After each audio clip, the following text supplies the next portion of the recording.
黄山有三大主峰：光明顶、天都峰和莲花峰。其中海拔最高的是莲花峰，海拔1864米。莲花峰山势非常陡峭，爬起来有一定难度，但是无限风光在险峰。今天终于爬了上来。黄山被誉为天下第一奇山，它集泰山之雄伟、华山之险峻、衡山之烟云、庐山之飞瀑、雁荡之巧石、峨眉之秀丽于一体。今天跟着我来体验一下爬莲花峰。莲花峰属于黄山的前山部分，这边的山都高大险峻，很像是华山的感觉。别着急啊！现在离开了鳌云峰，钻进了鳌鱼洞。鳌鱼洞是在鳌鱼峰的绝壁间，它也是黄山优美的洞景之一，也是前山到后山的咽喉要道，感觉像是钻进了鱼肚子。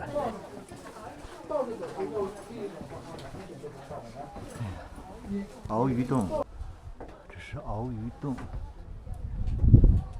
这个洞口像是鱼嘴的部分。我先走，来。哇，看一看远处吧。前面这个就是莲花峰，像是一块巨大的石头走下来的。先是走了一段盘山路，回头望是鳌鱼峰。这个是一线天，今天只能单行。这是一线天，一般从前山进来可以登这个，但它是单行，所以我从后山过来的时候就避开了这条路。看着一大片群山屏障，山上有很多巨大的怪石。鳌鱼呢是传说中的神兽，龙生九子，各有不同啊。我们说前面有3个小石头呢，想象成为一个小螺丝，叫鳌鱼吃螺丝。其实仔细看一下，那3个螺丝，第一个像个大拇指一样，第二个像个小蜗牛一样，第三个像一个象一样啊。当时呢是朱元璋兵败，爬到这个地方啊。这个山呢突然间就裂开了一个口子，朱元璋呢我们说躲了这个洞口之后啊，蜘蛛在洞口迅速结了一个网，然后呢我们说呢后面这个叫猪八戒写情书，有没有找到？猪八戒写情书，很形象的啊，就在那个微型的山坳里面，特别的形象啊，老僧入定。有很多导游会对着这个鳌云峰讲各种奇形怪状的石头，这个是猪八戒，很像。它是由5棵小松树的右侧有2块石头组成的，像只小松鼠爬在那个地方，叫松鼠，老鼠也像老鼠也像松鼠。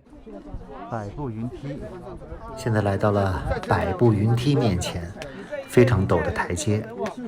你在哪里坐轿子的？你在哪里坐轿子？爬黄山一定要准备拐杖。上山还是非常辛苦的，下山虽然不太累，但是也很费膝盖。爬莲花峰听到的最多的话就是“快到了吗？”然后旁边都是鼓励的话，“快了”，然后就满怀希望的继续爬。爬山的时候不方便拍摄，虽然带了运动相机，但是也经常忘。快到了吧？快到了。好。每次走平缓的路的时候，就等于是休息时间，一路不能停，继续爬。已经没有人了，最后一波游客了。因为今天天气不错，据说上午来爬莲花峰的都排了大队。我这个时间点正好避开了人流高峰。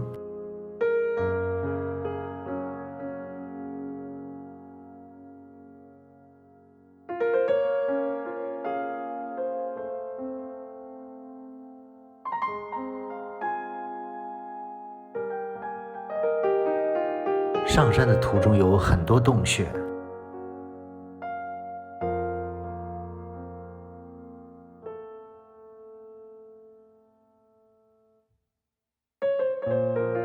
跟着我的实拍记录，体验一下爬山的过程。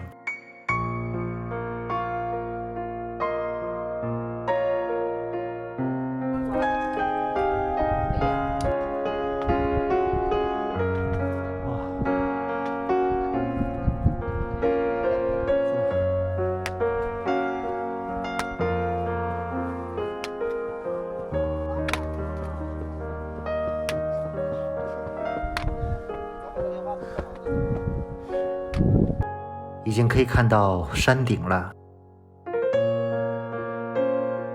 爬山也不忘欣赏眼前的美景。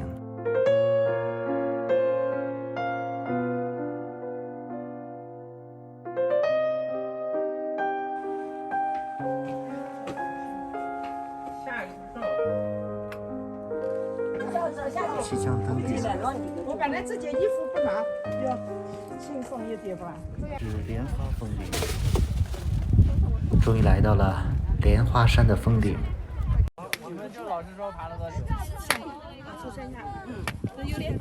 这是山顶的标志牌。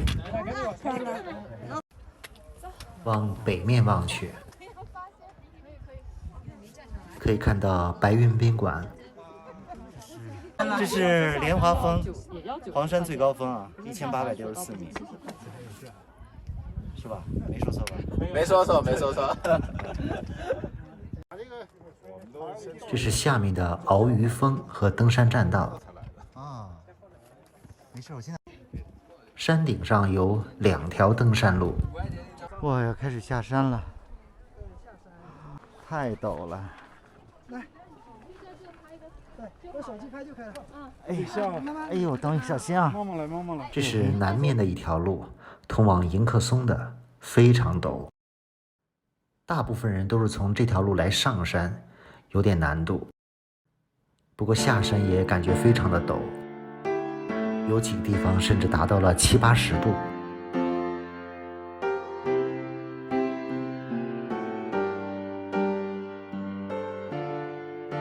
不过眼前都是漂亮的风景。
哇，天哪！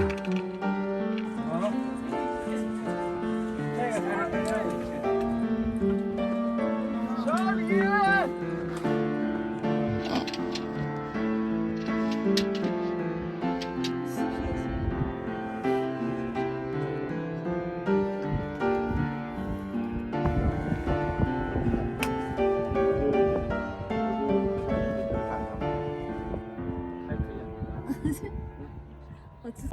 终于完成了几段非常陡峭的路途，前面看到越来越多的黄山松了。黄山松的身影啊！黄山松是由黄山独特地貌和气候形成的一种特殊树种，非常的千姿百态。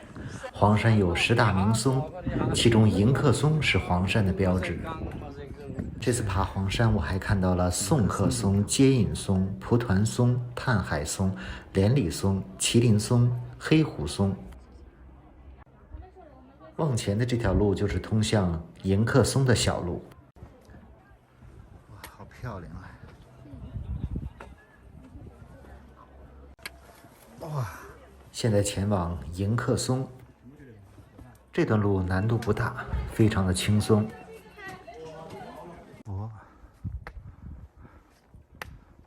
这里有一大片的摩崖石刻。云海奇观，江山如此多彩。前面就到达了迎客松。迎客松可以说是黄山的标志，每个人都会来这里拍照打卡。这个迎客松生生从石头中长出来的，旁边的石头上有很多人的题字。这棵迎客松其实不高，只有10米，但是树龄至少有1300年。从一侧伸出的树枝，像是伸出一只臂膀，欢迎远道而来的客人。每天在迎客松拍照的游客非常多，今天算是人非常少的时候，不能免俗，在这里拍照留念。迎客松是黄山的标志性景观，也是安徽省的象征之一。从人民大会堂铁画迎客松到车站码头都有它的身影。迎客松甚至已经成为中国与世界人民和平友谊的象征。这棵千年古树可以说历经沧桑，经年的风吹雨打，大雪压身，很多枝杈已经出现了问题。来仔细看看这棵树，有没有看到有些枝杈的颜色已经不太一样了？这是做了保护措施。离开了迎客松，前往玉屏索道，路上有一棵宋鹤松。现在准备乘坐索道下山。这个是前山的索道，一起看看乘坐索道的风景。这是玉屏索道。哇，往日拥挤的车厢，今天只有我一个人坐。黄山可以说是四季景色各异，其中日出、晚霞、华彩、佛光和雾凇等时令景观也各得其趣，所以一年四季都可以来黄山。而且黄山景区的面积非常大，仅金华景区就有1000多平方公里，真的是集泰山之雄伟、衡山之烟云、庐山之飞瀑、峨眉之秀丽、雁荡之巧实、华山之险峻于一体。黄山有2湖、3瀑、16泉、24溪相映争辉，尤其奇松、怪石、云海、温泉4绝著称于世。明代旅行家徐霞客曾经2次游览黄山，留下了5岳归来不看山，黄山归来不看岳的赞誉。黄山也是世界文化与自然遗产，可以说是人生必游的地方之一。有机会来爬一次黄山吧。